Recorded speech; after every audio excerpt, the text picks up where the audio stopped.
बोल अम्बे मैया की। आओ नवरात्रि आके और नवरात्रि में घर घर माता जी की आगमन हुई। 22 तारीख से माता भवानी के आगमन हो जाते हैं। आओ घर घर में पूजा पर दिया मड़ा थे। सुखर हमर दिलीप संगड़ी भैया सड़ंगी जी के भैया के एक बहुत सुखर गीत है, वही गीत आप मन सादर समर्पित है। बोली दुर्गा मैया की। ये घर घर दियो माता, घर घर बाती हो, तो घर घर कलश मढ़ाए हो माँ। हे मैया घर घर कलश मढ़ाए हो माँ।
घर बूढ़ी माई के दिया ही गोला झोमा मैया बूढ़ी माई के दिया ही गोला झोमा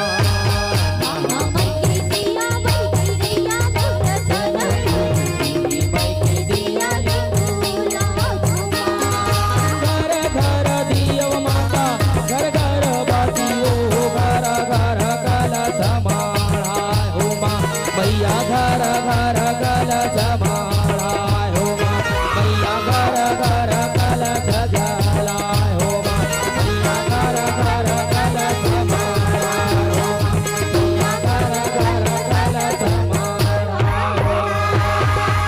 नवरात जुट मोरे माता भवानी के बर के दिया हो जगा जोर हो माँ मैया बर के दिया हो जगा जोर हो माँ बोली दुर्गा मैया की जय अम्बे भवानी की जय ब्रो पर इसे जयकारा जोर से लगाना है बोली राजा रामचंद्र की जय उमापति महादेव की जय गोस्वामी तुलसीदास महाराज की जय रामायण महापुराण की जय आहो नम जानम जानम विसर्जनम पूजा जम जानम क्षमता